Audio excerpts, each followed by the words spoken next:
Olá pessoal, sejam bem-vindos.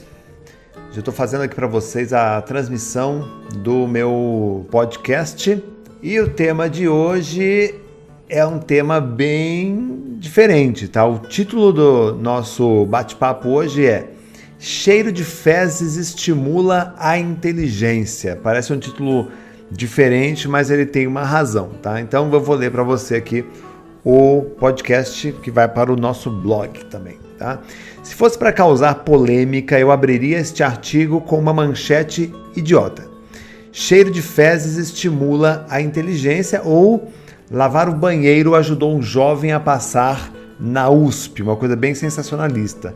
Mas eu correria o risco de ver um monte de gente idiota cheirando latinha de exame de fezes. E, na verdade, esses dois títulos não traduzem nem de longe a jornada que levou um jovem de origem humilde a passar com distinção e louvor no vestibular de medicina da USP e na Federal do Paraná em medicina. Olha que legal. Aliás, a história desse jovem é um tapa bem dado na cara das pessoas que vivem arrumando desculpas para tudo. Quer descobrir por quê? É muito simples, continue comigo ouvindo este podcast. Bom, eu quero estudar medicina, foi o que disse o jovem Guilherme Nobre, de 19 anos, durante as idas e vindas aos consultórios médicos, acompanhando o pai que sofria de hidrocefalia. Para ser aprovado no curso vestibular de medicina, ele trabalhou como faxineiro em troca de uma bolsa de estudos no cursinho particular e nas horas de folga, que ele poderia muito bem gastar postando coisas na internet ou curtindo, ele estudava dentro do banheiro do posto de combustíveis onde sua mãe trabalhava como frentista. Olha que maluca essa história, gente. Guilherme é a personificação do ditado que diz: quem quer, faz. Quem não quer, arranja desculpas. Pessoalmente, eu acho que muitas pessoas irão dizer que o comportamento do Guilherme é inadequado, desrespeitoso e cruel, porque ao trabalhar de faxineiro para pagar os estudos e montar o seu escritório num banheiro público fedorento, ele derruba impiedosamente os argumentos de quem só reclama e procrastina. Aquelas reclamações que você deve conhecer bem, todo mundo conhece. Eu não tenho tempo para estudar, ou eu não tenho lugar adequado para estudar, né? Eu não tenho uma sala, eu não tenho dinheiro para pagar um cursinho, blá, blá, blá, blá, blá, que as pessoas vivem dizendo. Seria humilhante conhecer a história do Guilherme e mesmo assim continuar reclamando que não dá para vencer através dos estudos. Se o exemplo desse cara não inspirar você que está aqui me ouvindo agora a levantar o traseiro gordo da cadeira, e desculpa a expressão, eu estava esperando para usar esse jargão, e começar a lutar agora mesmo pelo seu ideal de vida, então é melhor jogar a toalha seca, sem uma gota do seu suor, mudar os planos e ver se tem um post da Anitta na internet, não é verdade? Dito isso, continuemos com as explicações aqui. Vamos lá. Para começar, o Guilherme praticamente acordava, tomava café, almoçava e jantava livros, ou seja, ele frequentava o colégio pela manhã, curso técnico de tarde, cursinho preparatório à noite, e aqui ele já derruba algumas crenças de alguns estudantes, crenças como: estudar demais é cansativo, se eu estudar demais eu ficarei louco, ou não dá para estudar matérias diferentes todos os dias. Eu já ouvi, aliás, muitas dessas pessoas que arrumam 1 milhão de desculpas para não estudar, né? Tudo é motivo. Sinceramente, com tanta responsabilidade nas costas, eu fico aqui tentando imaginar como deveria ser divertida a semana de provas do Guilherme. Na verdade, eu estou aqui sendo irônico, tá, gente? Bom, além de passar o dia inteiro aprendendo, nos intervalos entre as atividades, ele ia até o posto de combustíveis, onde sua mãe trabalhava como frentista, tomava um banho, se instalava em seu escritório, o banheiro do posto de gasolina, onde passava horas estudando sem se distrair com os odores característicos de um local. Já parou para pensar nisso? O único lugar que o cara tinha para estudar era dentro de um banheiro. Tá? Era um ótimo exemplo de administração e bom aproveitamento do tempo. Quando eu fui convidado, por exemplo, a falar num congresso de geriatria em 2016 em Portugal, eu tive o prazer de conversar com alguns pais de estudantes do que para nós aqui é o equivalente ao ensino médio.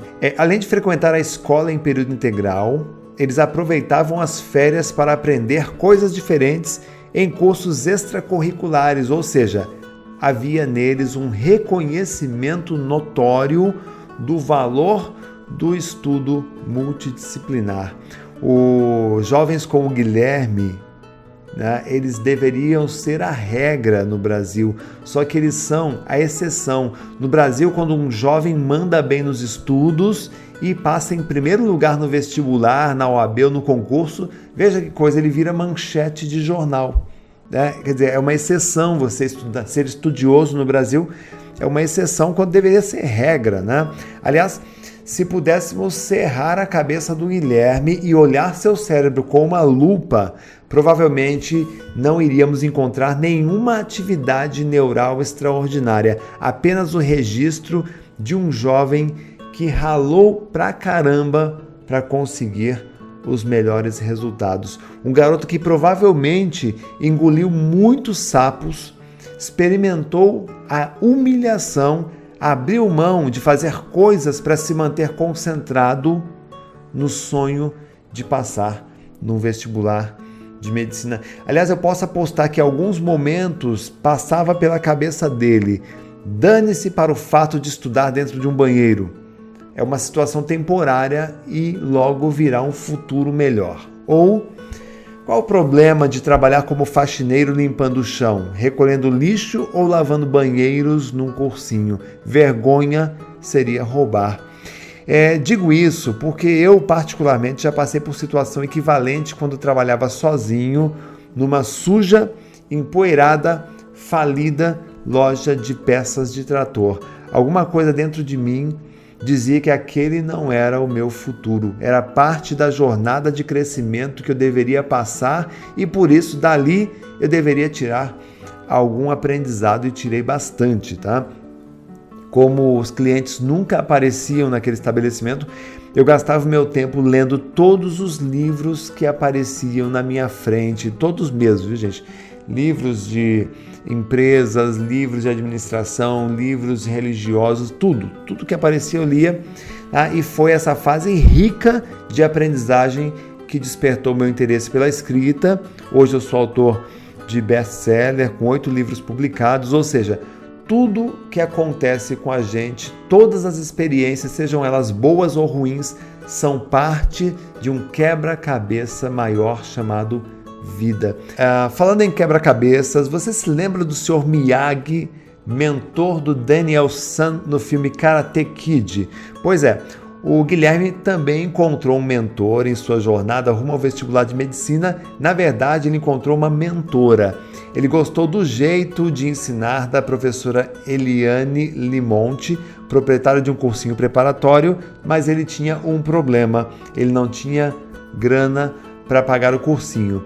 Então, diante da triste constatação, muitos estudantes, os comuns que reclamam, iriam enfiar o rabo no meio das pernas, essa expressão também muito comum, e sairiam lamentando que as melhores oportunidades só funcionam com as pessoas mais ricas. O Guilherme ele não aceitou isso, tá? O Guilherme ele não viu a falta de grana como um obstáculo, ele topou trocar a mensalidade do cursinho pelos serviços de limpeza. Olha que loucura isso.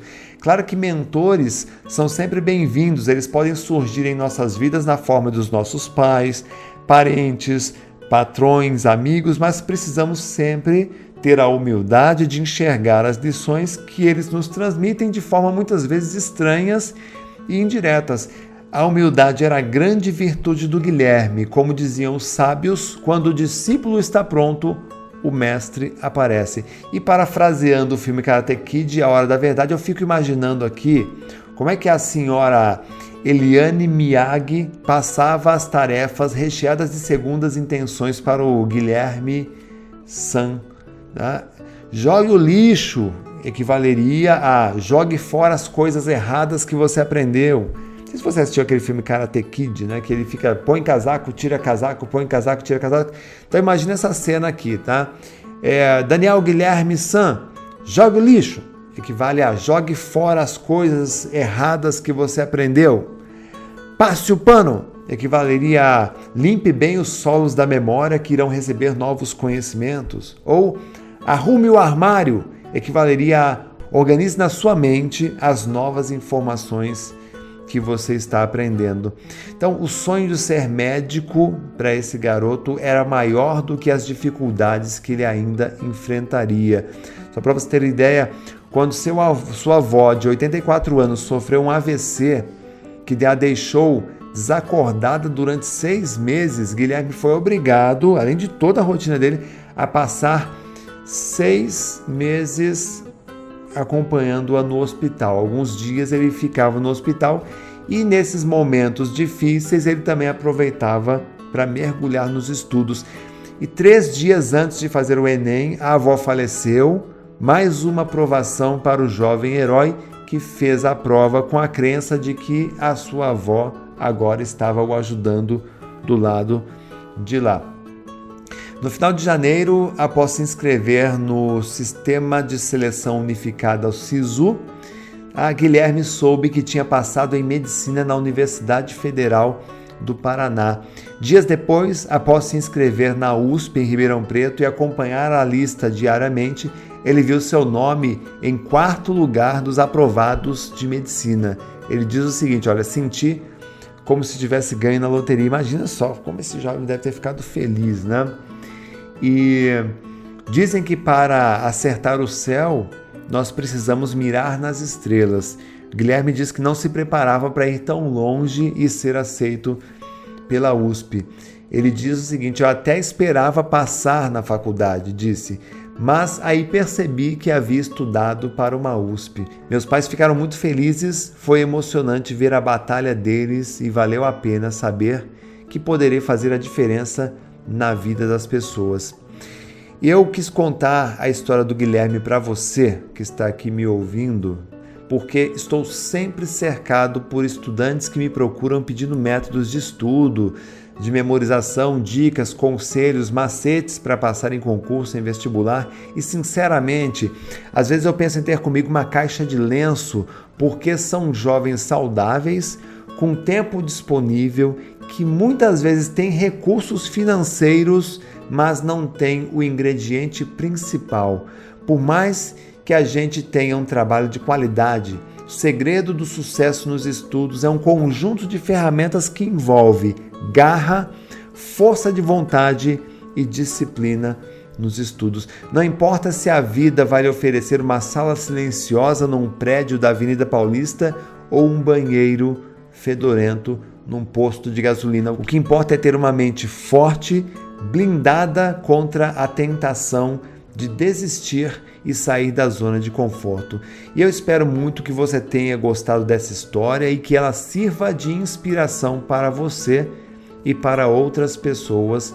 E eu peço que você compartilhe essa história aí com os seus amigos e que ela também contagie outros corações, assim como contagiou o meu, ok? Se você permitir que eu seja o seu mentor nessa jornada rumo ao estudo de qualidade, não deixa de conhecer o meu site renatoalves.com.br, que ali tem diversas maneiras que eu posso lhe ajudar nos seus estudos através de livros, de cursos, de podcast como esse que você está ouvindo agora, o blog também recheado de artigos, ok?